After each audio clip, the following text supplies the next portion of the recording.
Bismillah. Assalamualaikum warahmatullahi wabarakatuh. Alhamdulillah hamdan katsiran tayyiban mubarakan fihi kama yuhibbu rabbuna wa yarda. Asyhadu an la ilaha illallah wahdahu la syarikalah wa asyhadu anna Muhammadan abduhu wa rasuluh. Amma ba'd. Pemirsa Fatwa TV. Senang sekali kita dapat berjumpa kembali pada pagi hari ini yang cerah insyaallah di Jakarta. Yang cerah insyaallah alhamdulillah, semoga sampai sore ini cerahnya. Kita berjumpa di live interaktif kembali ke hadis Nabi. Nah, yang setiap diadakan setiap pada hari Kamis jam 10 pagi waktu Jakarta. Nah, berbeda dengan waktu Ustadz yang mengasuh acara ini, yaitu beliau berada pada waktu jam 11 siang menjelang nanti 1 jam kemudian sholat zuhur beliau ya. Nah, maka dari itu manfaatkan deh ya untuk bertanya dan menimba ilmu kepada Ustadz yang mengasuh acara ini, seorang ahli hadis tamatan dari Universitas Islam Madinah yang belum terlalu lama ya kembali ke Indonesia insyaallah. Semoga acara ini dapat bermanfaat dari di antara ke-13 live interaktif yang digelar oleh Fatwa TV. Ini salah satu unggulannya ya, insyaallah seperti itu. Dan Ustadz juga yang masuk acara ini yaitu Dr. Muhammad Haikal Basyarahil Hafizahullah Ta'ala juga membuka live serial zikir-zikir sahih. Nah, dalam ibadah. Tapi tidak terima telepon. Nah, ini bertanyanya nanti dapat ilmunya nanti sore bisa kayak begitu. Insya Allah begitu ya ceritanya. Waktunya itu jam 15.30 atau setengah 4 sore itu serialnya. Nah, untuk bertanyanya di hari ini ya, di jam ini ya begitu ya. Ada 2 nomor telepon. Pertama di 021 212 32 333. Nah, ini jalur bersih nih kalau mau dipilih ya di teleponnya, cuma mahal dikit nggak apa-apa ya untuk ilmu. Kemudian yang satu lagi di 0821 706087. Nah, ini jalur WhatsApp call. Nah, kami titip pesan dong ya untuk yang memilih jalur WhatsApp call ini. Call ya, bukan teks. Tapi bisa jadi kami minta teks ketika nanti suaranya terlalu berebet banget. Nah, supaya suaranya nggak putus-putus sinyalnya, biar lancar, suaranya jernih, mohon dicari sinyal yang bagus ya waktu nelfon kami keluar ruangan atau mendekati jendela atau mendekati pintu begitu ya, dibuka pintunya. Nah, jadi sinyalnya, jalur sinyalnya tuh kuat gitu, jalur sinyal internetnya ya begitu ya. Barakallahu fiik. Dan satu lagi kami menyediakan juga jalur ta'awun dakwah Islam bersama Fatwa TV yang insya Allah tertera di layar berikut ini. Nah, itu dia nomornya 777 184 1842. Itu dia. Barakallahu fikum. Dan kami tunggu kabar baiknya. Dan sekarang tidak berpanjang lebar, saatnya kita menyapa Ustadz yang masuk acara ini. Ya, Dr. Muhammad Haikal Basyarahil Hafizahullah Ta'ala. Assalamualaikum Ustadz. Waalaikumsalam warahmatullahi wabarakatuh. Alhamdulillah. Bagaimana kabar antum Ustadz? Sehat? Alhamdulillah baik, sehat. Alhamdulillah. Alhamdulillah kami juga di sini. Semoga Allah sehatkan saya ke hari-hari ke depan Ustadz. Alhamdulillah. Apakah di sana sudah mulai hujan Ustadz? Kadang-kadang hujan. Oh, alhamdulillah. Alhamdulillah Ustadz. Bahkan di beberapa kota di Jakarta pun yang ada juga yang nggak kebagian hujan. Alhamdulillah. Berarti Masya Allah, Kalimantan bahasa. Banyak pohon sana ya, berarti ya? Masih banyak pohon saat sana? Atau bagaimana? Alhamdulillah masih banyak, alhamdulillah. Oh, berarti mirip-mirip Bogor berarti ya, banyak-banyak pohon di situ ya. Wah, Masya Allah. Panas juga, kalau Bogor kan sejuk. Kalau Enggak. Bogor panas juga sekarang Ustadz. Bogor panas, terik, mataharinya terik. Saya tinggal di Bogor, di Cilebut, panas Ustadz. Kalau siang luar biasa, debu juga banyak. Tapi alhamdulillah hujan juga banyak karena di tengah-tengah ada kebun raya Bogor gitu. Jadi jadi ada hutan yang dipelihara begitu. Barakallahu fikum Ustadz. Alhamdulillah Ustadz, kami bersyukur kepada Allah. Kemudian berterima kasih kepada antum yang sudah meluangkan waktunya untuk 1 jam ke depan ini melayani pertanyaan-pertanyaan yang masuk baik melalui telepon ataupun yang sudah masuk di website. Ustadz, kami ingin mendapatkan fadilah dari antum, yaitu berupa nasihat atau peringatan untuk kami Ustadz pada pagi hari ini. Insya Allah semoga bermanfaat nasihat dari antum hari ini. Tafadhal ya Ustadz untuk waktunya. Innalhamdulillah nahmaduhu wa nasta'inuhu wa nastaghfiruh wa na'udzu billahi min shururi anfusina wa min sayyiati a'malina. May yahdihillahu fala mudilla lahu wa may yudlil fala hadiya lahu. Asyhadu an la ilaha illallah wahdahu la syarika lah wa asyhadu anna Muhammadan abduhu wa rasuluh. Fa inna asdaqal hadisi kitabullah وخير الهدي هدي محمد صلى الله عليه وسلم وشر الأمور محدثاتها وكل محدثة في الدين بدعة وكل بدعة ضلالة وكل ضلالة في النار أما بعد. Pemirsa Fatwa TV yang dimuliakan oleh Allah Subhanahu wa taala, alhamdulillah segala puji bagi Allah Subhanahu wa taala dengan limpah nikmat yang begitu besar, di antaranya nikmat iman, nikmat Islam, nikmat kesehatan, sehingga kita semua diberikan kemudahan oleh Allah Subhanahu wa taala untuk bisa berhadir di majelis ilmu walaupun secara online. Mudah-mudahan apa yang kita dapatkan pada hari ini mendatangkan keberkahan dari Allah Subhanahu wa taala dan kita semua bisa mengambil manfaat dari apa yang akan disampaikan nantinya. Pada kesempatan yang berbahagia ini saya ingin membawakan sebuah hadis dari hadis Abi Hurairah radhiyallahu taala anhu dari Nabi sallallahu alaihi wasallam. Beliau bersabda, "As-safaru qit'atun minal adzab." Bahwasanya safar itu, kata Nabi sallallahu alaihi wasallam, bagian potongan dari azab. Bahwasanya safar itu sesuatu yang melelahkan. Safar itu sesuatu yang tidak mengenakan. Oleh karenanya di dalam agama Islam ya ada adab-adab yang harus diperhatikan ketika seorang itu safar, sehingga betul-betul safar orang tersebut menjadikan safar dia tersebut tidak bermaksiat kepada Allah Subhanahu wa taala. Kenapa safar itu disebut safar? Karena safar itu menyingkap takbir. Maka dia kata safar, yusfir wujuhan nas, menyingkap takbir wajah manusia. Karena dengan safar kita bisa tahu akhlak seseorang. Mungkin kalau saya bertemu dengan teman saya 1 jam 2 jam, saya tidak bisa menyingkap takbirnya, tidak bisa mengetahui hakikat akhlaknya, karena mudah kita berbasa-basi. Kalau bertemu cuma 5 menit, 10 menit, bisa kita tersenyum, bisa kita dengan menampakkan wajah yang ceria.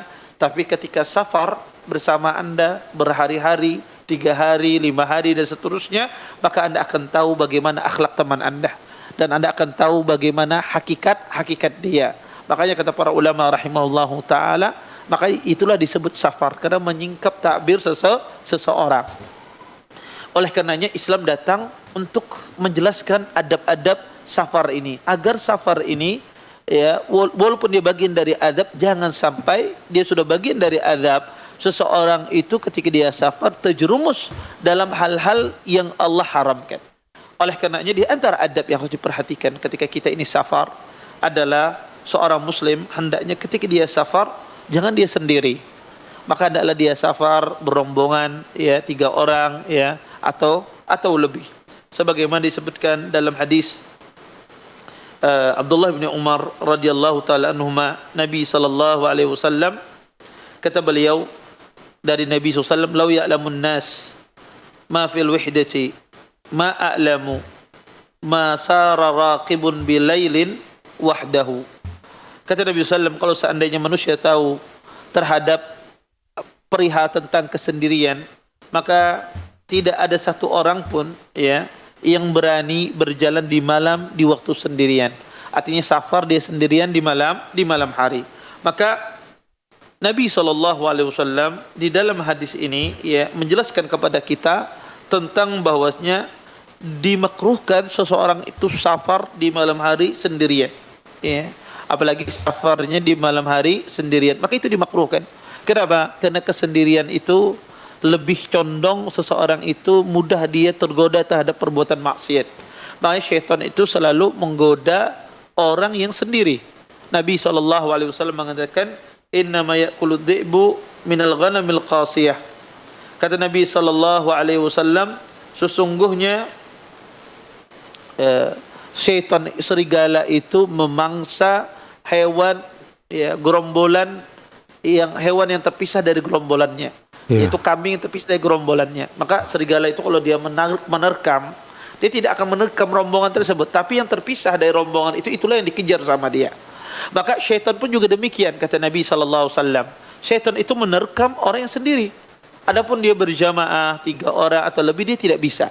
Oleh karena itu ketika Anda safar di malam hari, jangan safar sendiri. Maka safarlah berombongan. Karena itu ya akan lebih aman, akan terhindar dari fitnah, akan terhindar dari perbuatan maksiat. Kemudian yang kedua, ketika seorang itu safar, khususnya kaum wanita, kaum wanita, maka janganlah dia safar sendirian tanpa adanya mahram. Nabi sallallahu alaihi wasallam pernah bersabda dalam sebuah hadisnya, kata Nabi sallam, la yahillu limra'atin tu'minu billahi wal yawmil akhir an tusafira masirata yawmin wa lailatin laisa ma'aha mahram. Kata Nabi SAW, tidak halal seorang wanita yang beriman kepada Allah dan hari akhir an tusafira masirata yawmin wa lailatin, safar dalam sehari semalam tanpa adanya mahram. Maka tidak boleh seorang wanita safar tanpa mahram, terlepas safarnya itu safar ibadah untuk umrah, untuk haji, terlepas safarnya itu safar mubah, maka hendaklah dia bersama mahramnya. Kecuali dalam kondisi darurat, seperti seseorang terjadi gempa yang mengharuskan dia berpindah dari satu kota yang tidak ada orang yang bisa menemaninya, atau dia diserang daerah dia dan dia harus mengungsi, atau dia berhijrah dari kota kafir ke negeri Islam atau semisalnya, dalam kondisi darurat, atau seperti berobat tidak ada di kampungnya, di tempat dia pelayanan kesehatan yang memadai misalnya, sehingga dia pindah ke tempat lain yang mengharuskan dia safar dan tidak ada mahramnya, maka ini diperbolehkan dalam kondisi darurat. Adapun tidak dalam kondisi darurat, maka tidak diperbolehkan seorang wanita safar tanpa mahramnya. Kemudian juga banyak hal yang dilupakan ketika orang itu safar, mempelajari hukum-hukum safar. Di antaranya banyak orang itu safar, dia tidak mempraktikkan sunnah-sunnah Nabi SAW ketika safar. Di antara sunnah Nabi SAW ketika orang itu safar, dia mengqassar salatnya. Allah katakan dalam Al-Quran, wa idza darabtum fil ard falaysa 'alaikum junahun an taqsuru minas shalah. Kata Allah Subhanahu wa taala, jika kalian melakukan bepergian, maka hendaklah kalian mengqassar salat kalian. Maka qasar itu sunnah. Sebagian ulama ada yang mengatakan itu wajib. Kenapa? Karena qasar ini sangat dianjurkan. Maka jangan sampai ketika Anda safar, Anda tidak mengqasar salat Anda. Ini keringanan sekaligus lebih besar pahalanya. Maka orang kalau dia mengqasar salatnya di waktu safar, dia lebih besar pahalanya ketimbang dia itmam, menyempurnakan salatnya. Maka dia qasar salat asar menjadi 2, salat zuhur yang 4 rakaat menjadi 2, salat isya yang menjadi 4 rakaat menjadi 2 rakaat. Ini sunnah yang dilakukan oleh Nabi SAW dan para sahabatnya. Dan juga seseorang ketika qasar itu meninggalkan salat sunnah rawatib. Dia tinggalkan salat sunnah rawatib. Sunnahnya dia tinggalkan salat sunnah rawatib kecuali salat sunnah al-fajr dan salat sunnah witir. Maka salat sunnah fajar 2 rakaat sebelum subuh dan salat witir, maka itu tetap dikerjakan ketika kita dalam kondisi safar. Maka ini di antara sunnah-sunnah yang penting seorang muslim untuk perhatian terhadap masalah ini. Dan insyaallah nanti di kesempatan yang lain kita akan lanjutkan tentang permasalahan sunnah apa saja yang dilakukan di waktu safar. Mungkin ini dulu yang bisa saya sampaikan. Mudah-mudahan bermanfaat. Saya kembalikan kepada pembawa acara di studio. Masya Allah, barakallahu fikum Ustaz atas pengetahuan yang suka antum share kepada kami semua yang ada di sini. Ternyata safar ada sebagian dari azab ya Ustaz ya. Jadi banyak terlalu banyak ini Allah kasih dispensasi ya Ustaz ya. Dispensasinya banyak ya Ustaz ya. Barakallahu fikum. Dan tertarik juga Ustaz itu riwayat dari mana Ustaz yang serigala itu, serigala berbulu domba. Maksudnya serigala yang memangsa itu. Disebutkan di dalam kitab Sahih Muslim, disebutkan hadis tersebut. Iya, itu untuk laki-laki atau untuk perempuan itu nasihat itu? Semuanya. Semuanya. Oh gitu ya. Jadi bukan cuma untuk wanita ternyata, laki-laki juga. Iya. Iya, orang kalau sendirian, dia lebih mudah digoda oleh syaitan. Iya, pasti. Iya, karena sendiri itu tidak ada yang mengingatkan. Makanya orang itu kalau dia sendirian di dalam kamar, atau kita punya anak sendirian dalam kamar tidak keluar, maka hati-hati harus ditemani. Perhatian. Kenapa? Karena sendirian itu lebih dekat diganggu, digoda oleh syaitan. Iya begitu, barakallahu fikum, seperti itu. Jadi anak nggak boleh sendiri, balik terutama di kamarnya, apalagi dengan gadget ya Ustaz ya. Dan alhamdulillah kita bisa masuk dari pertanyaan-pertanyaannya nih. Pertanyaan pertamanya datang dari Dendi Sadewo di Depok, Jawa Barat, begini bunyinya. Bismillah, Assalamualaikum Ustaz Haikal, izin bertanya. Saya berta'awuz dan meludah ke kiri 3 kali untuk mengusir godaan setan. Tetapi kemudian saya teringat bahwa saya sedang bermakmum dengan imam yang sedang membaca Al-Fatihah dan surat pendek saat sholat jahar. Nah, apakah tidak diperbolehkan demikian karena harus fokus mendengarkan imam? Tanda tanya. Apakah mempengaruhi keabsahan sholat saya? Jazakallahu khairan atas nasihatnya. Ya, jazakumullah khairan atas pertanyaannya. Tidak mempengaruhi keabsahan sholatnya karena itu sesuatu yang diperbolehkan untuk meludah ke arah sebelah kirinya. Tetapi itu juga dalam kondisi tidak ada orang di sebelah kirinya. Ya, kalau ada orang di sebelah kirinya, apa yang harus dilakukan? Yang dilakukan adalah seseorang dia mengambil tisu, kemudian dia berudah. Dia ada tisu, dia berudah di tisu tersebut, atau dia sapu tangan. Ya membuang ludahnya di bawah sendalnya. Tetapi ini tentu di kondisi masjid yang tidak berkarpet. Tapi rata-rata masjid kita berkarpet zaman dahulu itu tanah, ya, sehingga disuruh berudah di sebelah kiri, atau berludah di bawah sendalnya. Tapi sekarang kondisi semacam ini sudah berkarpet dan bagus. Masjid jarang yang ada masjid itu tidak ada karpetnya, ya, dari tanah jarang. Hampir tidak ada mungkin zaman sekarang. Maka berdasarkan kondisi semacam ini, apa yang harus dilakukan? Maka kemungkinan berludah di sebelah kiri itu tidak mungkin. Pertama, masjidnya kita akan mengkotori masjid tersebut. Yang kedua, kadang orang ada di samping kita. Terus apa yang harus dilakukan? Maka pakai tisu. Atau Anda ada kain misalnya, Anda berludah di sebelah di kain tersebut, ya. Nah, apakah boleh kondisi demikian berludah? Boleh. Apakah dia mengganggu khusyuan salatnya atau dia terlupakan dari fokus membaca imam? Tidak mengapa. Itu sesuatu yang diperbolehkan. Walaupun Anda sedang di dalam salat, berdasarkan hadis Nabi sallallahu alaihi wasallam. Iya, Masya Allah, barakallahu fikum, seperti itu. Jadi ada beberapa alternatif solusi mengenai hal itu, ya. Kita tidak hanya langsung meludah ke kiri saya begitu saja, lihat di kiri ada siapa, dia pok dipukul, repot juga kayak gitu. Barakallahu fikum, Ustaz. Kemudian pertanyaan berikut datang dari Meila di Kabupaten Purwakarta, Jawa Barat. Begini bunyinya. Bismillah, izin bertanya Ustaz Haikal. Saya seorang istri yang mempunyai suami dengan pekerjaan mencari nafkahnya itu keluar kota meninggalkan istri dan anak dalam waktu yang cukup lama, yaitu seminggu bahkan 2 minggu. Wah, lama katanya 2 minggu tuh. Ya, sebenarnya dalam syariat batas waktu suami pergi dari rumah itu berapa hari, Ustadz? Saya suka kesepian. Nah, suami saya jarang sekali video call atau bahkan telepon sekedar menanyakan keadaan saya dan anak. Bagaimana saya bersikap sebagai seorang istri? Tanda tanya.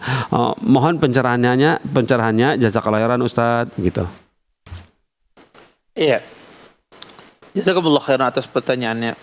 Secara syariat batasan suami meninggalkan istri itu sebetulnya tidak ada. Tapi pada masa Umar bin Khattab radhiyallahu taala anhu, Umar membatasi bahwasanya seseorang meninggalkan istrinya itu tidak boleh lebih dari 4 bulan. Ketika mengutus pasukan berjihad, Umar bin Khattab memanggil, setelah 4 bulan diganti pasukan tersebut. Diganti, dia harus balik. Kenapa? Peristiwa ini dialami oleh Umar bin Khattab radhiyallahu taala anhu ketika beliau menyidak, ya, memeriksa rumah-rumah kaum muslimin. Pada suatu malam Umar bin Khattab mendengar keluhan seorang wanita. Dia mengatakan bahwasanya kalau seandainya saya tidak takut kepada Allah, niscaya ranjang ini akan bergoyang. Katanya la tarjabat sarir iltijafan, niscaya ranjang ini akan bergoyang. Maksudnya adalah saya akan berzina. Kalau seandainya saya tidak takut kepada Allah, niscaya saya akan terjerumus dalam perbuatan zina. Karena begitu lama dia ditinggalkan oleh suaminya. Mendengar hal tersebut, maka Umar bin Khattab dia bertanya, seberapa lama orang bisa meninggalkan seorang suami istri itu bisa berpisah? Maka 4 bulan. Maka kata para ulama, afdalnya saya tidak lebih dari 4 bulan seorang suami itu balik, dia menemui istrinya. Tetapi tidak ada dalil dalam masalah ini sebetulnya. Kalau seandainya sang istri ridha, sang suami meninggalkan sampai 7 bulan, 8 bulan, 9 bulan, sang istri ridha, ya tidak ada masalah kalau istri ridha di dalam masalah ini. Tetapi secara umum seorang wanita kadang, suami istri kadang mereka tidak bisa lebih dari 4 bulan karena gejolak syahwat mereka setelah 4 bulan itu sangat besar. Tetapi ini semuanya kembali kepada keriduan masing-masing. Ya. Ini poin yang pertama. Poin yang kedua, kalau seorang suami meninggalkan istrinya, maka afdalnya seorang istri ikut sama suami. Misalnya dia kerja, suaminya kerja di tambang misalnya, atau kerja di tempat lain, Pertamina atau laut ya. Berbulan, 2 bulan, 3 bulan di sana. Kalau bisa seorang istri menemani suaminya di tempat kerja, maka itu yang afdal, itu yang terbaik. Dia menyewa rumah di tempat kerjanya, kemudian dia bersama istrinya, itu yang terbaik. Kalau bisa. Kalau seandainya tidak bisa, maka seorang suami hendaknya sering menelepon istrinya, video call, karena itu hak seorang istri. Hak seorang istri, ya, untuk dia ditegur, disapa, dia melihat suaminya, maka suami tidak boleh cuek. Suami tidak boleh di sini tidak menegur istrinya, tidak menelepon istrinya bahkan 1 bulan lebihnya. Maka ini kurang tepat dan ini tidak benar. Maka hendaknya seorang suami, ya, dia hendaknya lebih aktif untuk berinteraksi dengan istrinya, menelepon, video call dan yang lainnya. Kalau dia tidak bisa datang setiap minggu misalnya, karena datang sebulan sekali, maka sering-sering, minimal 2 hari sekali dia video call kepada istrinya. Dan itu insya Allah zaman sekarang juga video call mudah, biayanya tidak mahal, insya Allah, dan itu terdapat kebaikan yang banyak. Andanya terjaga, istri Anda terjaga. Anda terjaga dari fitnah-fitnah yang di luar sana ketika Anda bekerja, istri Anda pun terjaga ketika Anda menelpon, menanyakan kabarnya, menanyakan keadaan anak, maka dia pun akan bahagia dengan mendengar suara Anda. Wallahu a'lam. Masya Allah, barakallahu fikum, seperti itu saja. Jadi suami jangan cuek ya. Jadi adalah hak si istri untuk diperhatikan ya Ustaz ya. Ya zaman sekarang insya Allah lebih mudah ya untuk masalah itu ya, untuk video call atau bertelepon sesering mungkin. Barakallahu fikum Ustaz atas peringatan untuk para suami. Kemudian pertanyaan berikut ini datang dari Dendi Sadewa lagi di Depok. Begini bunyinya, Assalamualaikum Ustaz, izin bertanya, saya sudah ikhtiar untuk tidak merayakan ulang tahun. Tapi qadarullah teman kantor saya tahu hari ulang tahun saya dan mengucapkannya di grup WhatsApp yang isinya Muslim dan Muslim. Yang istilahnya di grup WhatsApp itu ada yang Muslim dan ada yang tidak Muslim, dan Islam dan tidak Islam. Bagaimana seharusnya sikap kita terhadap teman kantor yang mengucapkan ulang tahun kepada saya? Apa yang harus saya lakukan? Jazakallahu khairan. Ya. Baik. Beliau menanyakan bagaimana sikap kita terhadap teman-teman yang di kantor yang mengucapkan selamat ulang tahun, padahal beliau tidak merayakannya. Tapi mereka tahu apa namanya hari lahir, tanggal lahir beliau, dan mengucapkan selamat. Apa yang saya lakukan? Anda diam, tidak Anda jawab, Anda mendiamkan. Karena kalau Anda menjawabnya, mengucapkan terima kasih atas ucapannya dan semisalnya, berarti kita ikut Anda juga dalam hal ini, merayakan. Maka sifat yang benar adalah diam, tidak menjawab. Diam, tidak menjawab. Kalau ada temannya bertanya kenapa sih nggak dijawab punya kami, maka Anda jelaskan hukumnya. Anda jelaskan dengan cara yang baik, jelaskan dengan cara yang hikmah.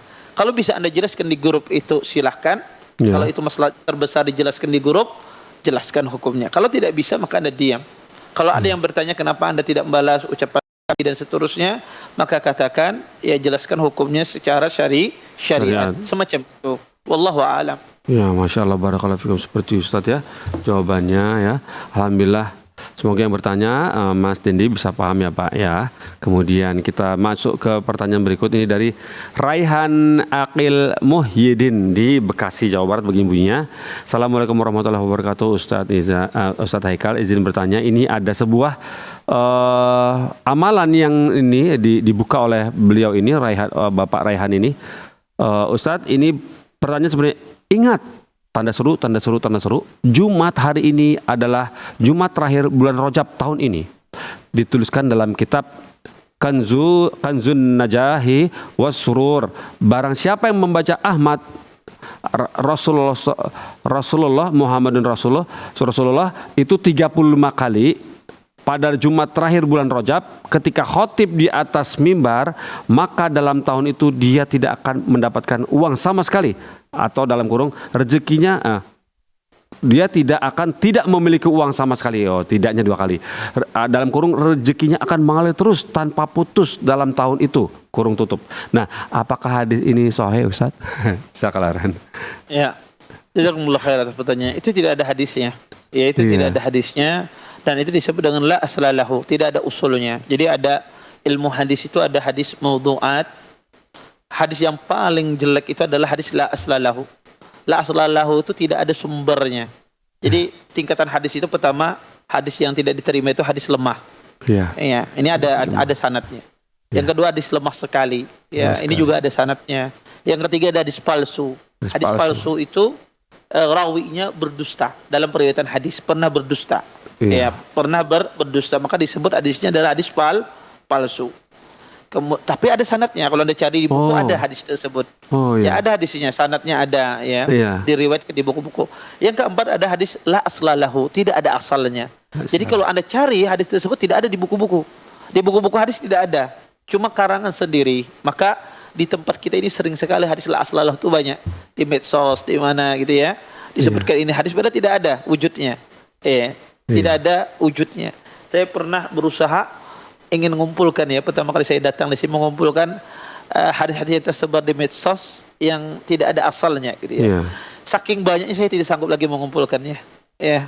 Saking banyaknya tidak sanggup lagi saya mengumpulkannya. Sangat banyak sekali.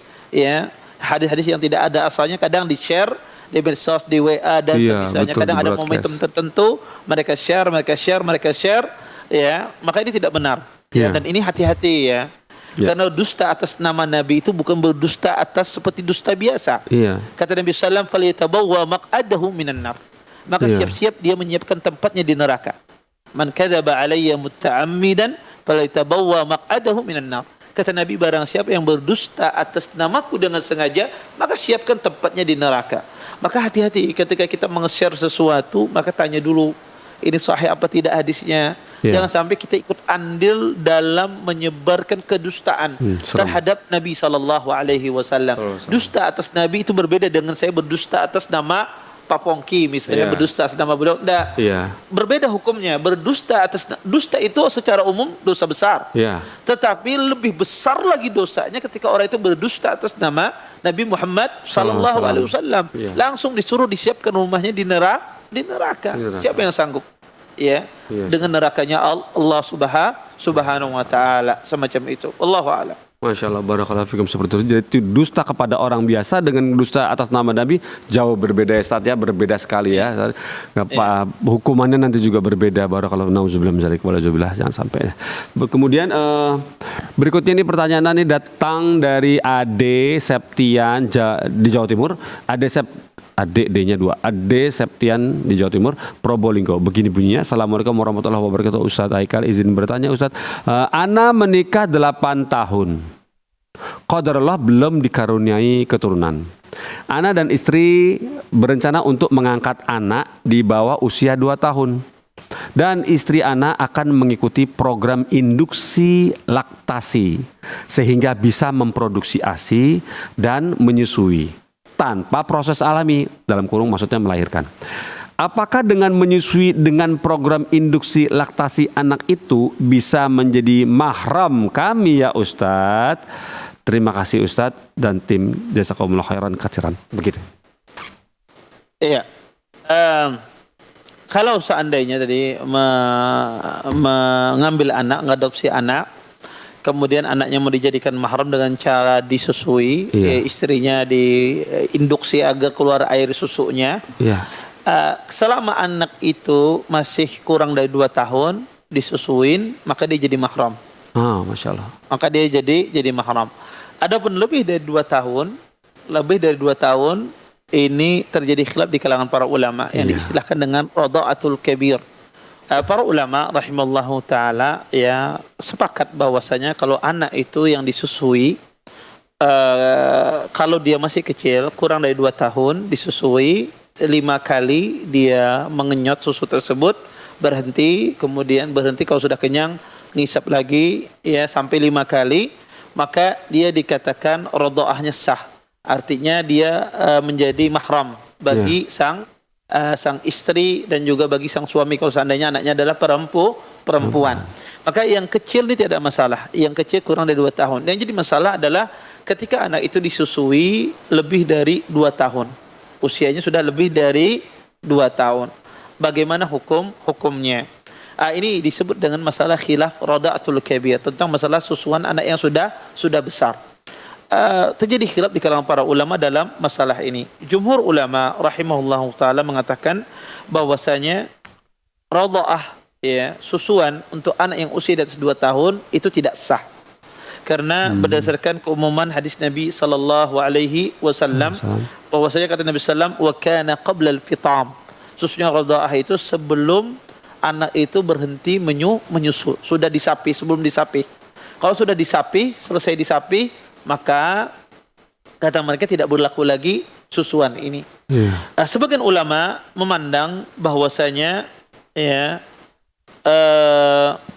dan juga jumhur berdalil dengan hadis ar-radha'atu minal maja'ah. Hadis Aisyah, kata Nabi sallam, susuan itu ketika anak itu maja'ah, masih lapar-laparnya. Artinya masih usianya kurang dari 2 tahun. Artinya tumbuh daging, tumbuh tulang, ya. Ketika usia kurang dari 2 tahun tersebut dengan susu tersebut. Berdasarkan hadis ini, jumhur mengatakan tidak sah bahwasanya radha'ah susuan untuk anak yang di atas 2 tahun. Sebagian ulama ahlul ilm berpandangan bahwasanya boleh menyusui anak yang di atas 2 tahun. Kalau sudah disusui anak tersebut, maka dia menjadi mahram. Mereka berdasarkan dengan hadis Salim, Maula Abi Hudzaifah. Maka Salim Maula Abi Hudzaifah itu dia diangkat oleh seorang sahabat Nabi sallallahu alaihi wasallam, tetapi Abu Hudzaifah beliau cemburu, ya. Anak ini sudah besar, kemudian masuk, ya, ke tempat istrinya. Karena dia kecil emang dipelihara. Kemudian akhirnya istrinya datang kepada Nabi, wahai Rasulullah, suamiku cemburu, ya, kepada Salim. Salim ini sering datang kepada kita sedangkan dia sudah mulai dewasa. Kemudian kata Nabi Salim, ardi'ih, susui dia sehingga dia menjadi mahram bagi kalian. Maka disusui, ya, oleh istrinya dengan tentunya ditaruh di gelas, wadah, atau ditaruh di piring, ya, kemudian diminum oleh sang anak tersebut. Maka berdalil dengan hadis ini bahwasanya Salim Maula Abi Hudzaifah ini bahwasanya beliau disusui di waktu besar.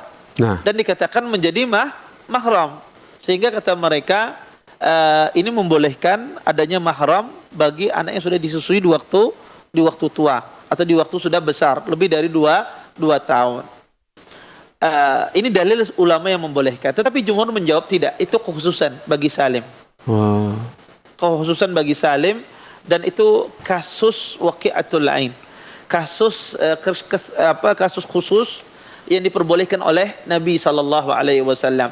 Pendapat yang paling benar wallahu taala alam, sebagaimana dikatakan oleh Syekh Islam, pendapat yang ketiga yang disampaikan oleh Syekh Islam Ibnu Taimiyah rahimahullahu taala, barang siapa yang kasusnya seperti kasus Salim, maka dia boleh menyusui anak yang besar.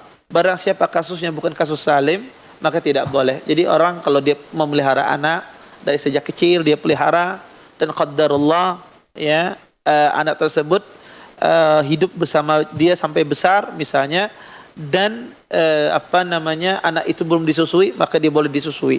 Adapun memungutnya dari habis waktu besar, dipungut anak tersebut, diadopsi, maka ini tidak boleh. Tidak boleh. Kata Syekh Islam Ibnu Taimiyah rahimahullah taala, barang siapa kasusnya seperti kasus Salim, kata beliau, maka boleh menyusui anak yang sudah besar. Tapi kalau kasus yang tidak seperti kasus Salim, maka kata beliau tidak boleh, ya. Wallahu a'lam. Masya Allah, barakallahu fiikum, masya Allah, ya. Islam seperti itu, masya Allah, sempurna. Berarti anak itu harus ikut dulu tumbuh dewasa dari mulai tidak mengerti apa-apa bersama orang rumah di situ, keluarga itu, ya, Bu. Oh iya. Jadi udah dari sejak kecil. Iya, jadi sejak kecil yang tidak tahu apa-apa, hanya taunya ibunya itu gitu, ya, yang di figur itu. Oh, barakallahu fiikum, Ustaz. Alhamdulillah. Dan ini sudah masuk telepon dari Umu Yodi di Pekanbaru, coba kita sapa. Assalamualaikum Fatwa TV. Halo. Ya. Warahmatullahi wabarakatuh. Oh ya, Ibu Umu Yodi, silakan disampaikan pertanyaannya. Tafadhol. Boleh. Iya. Assalamualaikum Ustaz. Waalaikumsalam warahmatullahi wabarakatuh. Izin melanjutkan pertanyaan dari member WhatsApp di Rosyal, Ustaz. Ya. Begini Ustadz, tentang hal yang sedang disoroti saat ini, tentang dilarangnya azan berkumandang pada saat ada misa dari yang diagungkan umat Nasrani. Bagaimana sebagai umat Islam kita menyikapinya, Ustadz? Dilarang dikumandangkan Iya, pada saat apa, Bu? Ya, pada saat misa yang diagungkan umat Nasrani. Misa, pada acara misa. Misa Ya, paham. di Ya, acara misa di gereja ya. Ya. Ya, pada saat bersamaan gitu ya. Terus kemudian itu saja, Bu. Ya kan, azan dilarang berkumandang. Oh ya, itu ya, Bu. Ya, pertanyaannya satu ya tentang azan ini ya. Siap. Ya. Cukup? Ya. Taib. Terima kasih Ibu atas teleponnya. Jazakallah khairan. Wa iyaki Ibu. Assalamualaikum. Waalaikumsalam warahmatullahi wabarakatuh. Tafadhal Ustaz. Bisa diulang sedikit pertanyaan. Jadi begini, ini ada sebuah atau ada semacam pengumuman atau semacam aturan begitu yang menjadi isu bahwa dilarang dilarang mengumandangkan azan pada saat acara misa sedang berlangsung, misa agama Nasrani di gereja terdekat situ. Jadi azan nggak dilarang azan karena bertepatan dengan acara misa di gereja tersebut, di lingkungan itu. Itu bagaimana Ustadz? Ya, jazakumullah khair atas pertanyaannya. Ini tentu ya secara aturan, saya nggak tahu secara aturan di dalam negeri kita, tapi secara dalam agama Islam ini tidak boleh ada seseorang melarang orang lain ketika mengumandangkan azan, karena azan itu dikumandangkan. Ya, dan juga azan itu boleh menggunakan pengeras suara berdasarkan aturan pemerintah. Iya. Maka tidak boleh, ada hendaknya seseorang menghormati. Ketika ada orang datang waktu azan, maka hendaklah dia hormati. Bahwa sebagaimana juga kaum muslimin tidak mengganggu acara orang Nasara, maka juga haknya seorang muslim juga mengumandangkan azan, karena itu adalah ritual orang muslim, keseharian mereka mengumandangkan azan. Maka tidak tepat yang melarang orang muslim untuk mengumandangkan azan. Ini secara syariat saya tidak tahu aturan di dalam aturan pemerintah seperti apa ya yang mengaturnya, tapi secara syariat tidak boleh dia larang, karena haknya seorang muslim untuk mengumandangkan azan.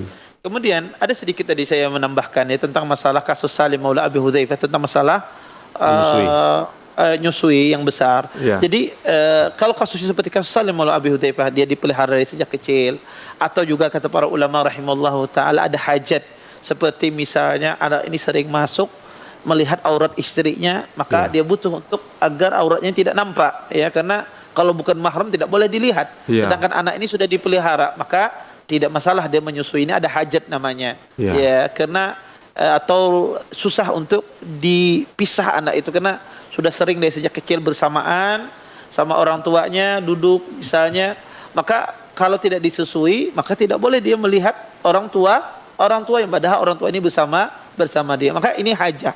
Ini dimaksudkan hajah di sini. Maka boleh disusui kalau kasusnya semacam ini. Menurut saya Islam. Itu sedikit tambahan tadi. Taib Ustaz, barakallahu fikum, seperti itu ya, mengenai aurat itu juga. Jadi ada hajah ya Ustaz ya. Dan begitu Ustaz, jadi kalau bisa auratnya berarti ditutup Ustaz ya. Auratnya ditutup gitu Ustaz ya. Untuk beberapa kalau belum disusui, kalau sudah disusui tidak. Oh iya, baik. Barakallahu fikum Ustaz. Paham. Berikutnya alhamdulillah, terima kasih Umu Yudi sudah bertanya tadi tentang itu, bahwa tidak sepatutnya saling mengganggu, karena kita juga umat Islam juga tidak melarang mereka acara kegiatan mereka, semua mereka juga kalau bisa sebaiknya tidak melarang acara kita semua di sini umat Islam begitu ya. Karena sudah paten ini. Maghrib, Isya, subuh sudah paten azannya ya. Begitu ya. Barakallahu fikum. Kemudian pertanyaan berikut datang dari Fitriana di Sumatera Utara. Oh, ternyata ada telepon dari Ibu Yanti di Sumatera Barat. Coba kita sapa dulu yang penelpon ya. Ya, Assalamualaikum Fatwa TV. Waalaikumsalam warahmatullahi wabarakatuh. Ya, Ibu Yanti silakan disampaikan pertanyaannya. Ya, Assalamualaikum Ustadz. Waalaikumsalam warahmatullahi wabarakatuh. Mau bertanya Ustadz. Ya, jika hendak melakukan sesuatu, membiasakan membaca doa Allahumma yasir wala tu'asir, yang artinya mudahkanlah ya Allah, jangan dipersulit. Bagaimana hukumnya Ustadz? Ya, itu saja Ibu. Allahumma yassir wa la tu'assir. Iya, begitu. Assalamualaikum warahmatullahi wabarakatuh. Waalaikumsalam warahmatullahi wabarakatuh. Iya, Ibu. Ya. Ibu, Ustaz, ketika ini ada orang mau melakukan sesuatu selalu berdoa Allahumma yassir wa la tu'assir. Apakah itu boleh diamalkan gitu katanya? Iya, jazakumullah khair atas pertanyaannya. Beliau menanyakan, boleh nggak kita mengamalkan sebuah doa Allahumma yassir wa la tu'assir, ya Allah mudahkan dan jangan engkau susahkan. Bapak Ibu ikhwan dan akhwat pemirsa Farwa TV yang dimuliakan oleh Allah Subhanahu wa taala, mengamalkan sesuatu zikir atau sesuatu doa itu boleh. Pada asalnya seseorang itu disuruh untuk banyak-banyak beribadah kepada Allah Subhanahu wa taala. Maka pada asalnya kita disuruh untuk perbanyak beribadah kepada Allah Subhanahu wa taala. Para ulama rahimahullahu taala mengatakan mengamalkan suatu doa tanpa mengkhususkan bilangan tertentu, dibaca di waktu tertentu dengan jumlah tertentu, maka tidak ada masalah. Saya mengamalkan doa ini tapi tanpa ada keyakinan ada fadilah tertentu, ada bilangan tertentu, ada waktu tertentu dibaca, tidak ada keyakinan demikian. Tapi saya sekedar mengamalkan, maka tidak mengapa. Karena pada asalnya kita disuruh memperbanyak berdoa dan pada asalnya kita disuruh untuk memperbanyak berzikir kepada Allah Subhanahu wa taala. Wallahu a'lam. Masya Allah, seperti itu. Asal jangan ada keyakinan harus ada 100, 1000 begitu Ustaz ya, atau berapa puluh begitu ya, dengan ketentuan itu harus ada dalil ya Ustaz ya, hitungan-hitungan begitu Ustaz ya. Barakallahu fikum. Seperti itu Ibu Yanti di Sumatera Barat, semoga bisa paham ya Bu ya. Nah, kembali kita ada telepon masuk sepertinya, coba kita nantikan sesaat ya. Dari Umu Bilal di Tangerang. Ya, kita sapa sekarang. Assalamualaikum Fatwa TV. Waalaikumsalam warahmatullahi wabarakatuh. Ya, Umu Bilal. Ustaz, assalamualaikum Ustaz. Iya, silakan Ibu. Nah, Ustaz mau bertanya gini. Ketika kita sedang sholat sunnah, ada misalnya tamu mengucapkan salam untuk masuk ke rumah. Nah, atau mungkin suami memanggil juga kita. Nah, itu ana dengar katanya untuk dibatalkan sholatnya. Ini bagaimana Ustaz untuk ini secara syariatnya? Baik, itu ya aja, Bu Ustaz. Ya. Ya, terima kasih. Afwan Ibu, terima kasih sudah telepon ke Fatwa TV. Tafadhal Ustaz. Baik. Beliau menanyakan tentang masalah seseorang suami memanggil seorang istri sedang sholat semacam itu ya. Ya, sholat sunnah. Apakah dibatalkan sholatnya? Ya. Kalau dia sholat wajib, maka tidak boleh membatalkan. Sholat wajib seseorang tidak boleh membatalkannya, dia teruskan sholatnya. Ya. Adapun di dalam sholat sunnah, di sini dilihat.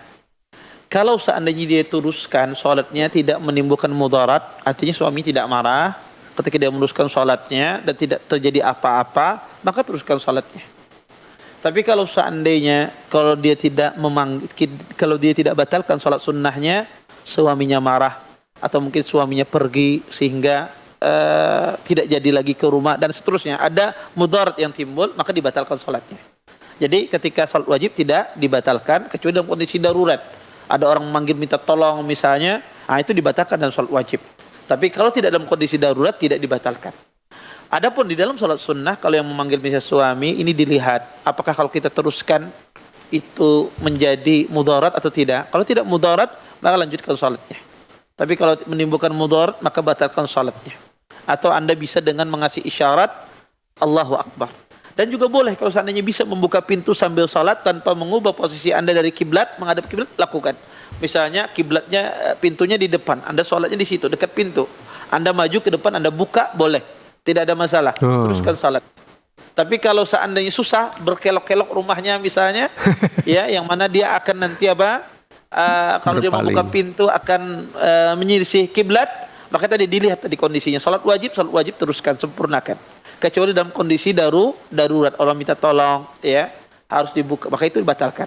Tapi kalau dalam salat sunnah dilihat, kalau seandainya menimbulkan mudarat, maka dia berhentikan salatnya, dia buka suaminya. Tapi kalau seandainya tidak dan suaminya paham saja, kalau dalam kondisi sunnah, lanjutkan sholat sunnahnya, tidak mengapa. Ya, Allahu a'lam. Masya Allah seperti itu ya. Jadi kalau tergantung, kalau orang lain berarti nggak boleh dibatalkan ya, kecuali ini berlaku hanya suami aja ya, Ustaz. Cuma untuk suami Iya, aja. kalau orang lain tidak perlu, karena tidak ada hak atas Anda. Oh, Karena orang iya. bertamu itu boleh Anda buka, boleh Anda tidak buka. Iya. Jadi orang kalau ngetok pintu satu gitu ya, sampai 3 kali nggak dibukain, sunnahnya dia pergi. Berarti orang ini tidak mau menerima tamu. Iya, Macam begitu. Barakallahu fikum, seperti itu ya. Jadi kalau kecuali suami bisa aja dipertimbangkan, kalau orang lain bisa diabaikan. Ustadz Afan, ini terkait ibu rumah tangga. Bagaimana dengan kalau kompor lupa dimatikan dan kalau ditinggalkan terus hangus, bagaimana Ustadz? Sering sekali seperti ini. Istri membatalkan Ya, atau gimana? Kompor. Kalau itu menimbulkan mudarat, Bahaya, dan api. tidak bisa dia bergerak kecuali menyelisih kiblat, maka batalkan salatnya, dia matikan. Karena bisa jadi menimbulkan kebakaran. Itu mudarat, itu darurat namanya. Iya. Itu darurat, harus dibatalkan salatnya. Iya, Ya, kalau begitu. seandainya dia bergerak nggak bisa karena nanti akan memalingi kiblat, maka dia batalkan salatnya. Ya, Iya. semacam itu. Api Atau cepat ya. dia mengasih isyarat mengucapkan Allahu Akbar dengan suara keras. Kalau di sekitarnya ada anaknya, ada keluarganya di dalam rumahnya, misalnya dia katakan Allahu Akbar misalnya, untuk memberikan isyarat. Boleh dia mengasih isyarat, menunjuk, boleh. Kalau seandainya ada orang di dalam rumah. Iya. Tapi kalau tidak ada, maka dia batalkan, maka dia matikan, lanjutkan, dia ulangi sholatnya, semacam itu. Wallahu a'lam. Masya Allah, seperti itu. Barakallahu fikum, seperti itu ya. Kalau untuk hal yang ujung terutama api ya dan kompor itu, ya barakallahu fikum Ustaz. Kemudian pertanyaan berikut ini datang dari Ibu Iis di Bandung. Coba kita sapa. Assalamualaikum Fatwa TV. Waalaikumsalam. Waalaikumsalam. Ya Ibu Iis. Ini ada pertanyaan. Setiap bulan itu suka ada orang yang meminta sumbangan dan saya setiap bulannya kasih. Tapi lama-lama dia bilangnya itu dari pesantren, katanya dari panti asuhan anak-anak yatim. Saya kasih setiap bulannya, dan suatu waktu saya itu ngobrol, itu sebetulnya orang-orang yang meminta sumbangan itu dari pesantren yang tidak sunnah gitu.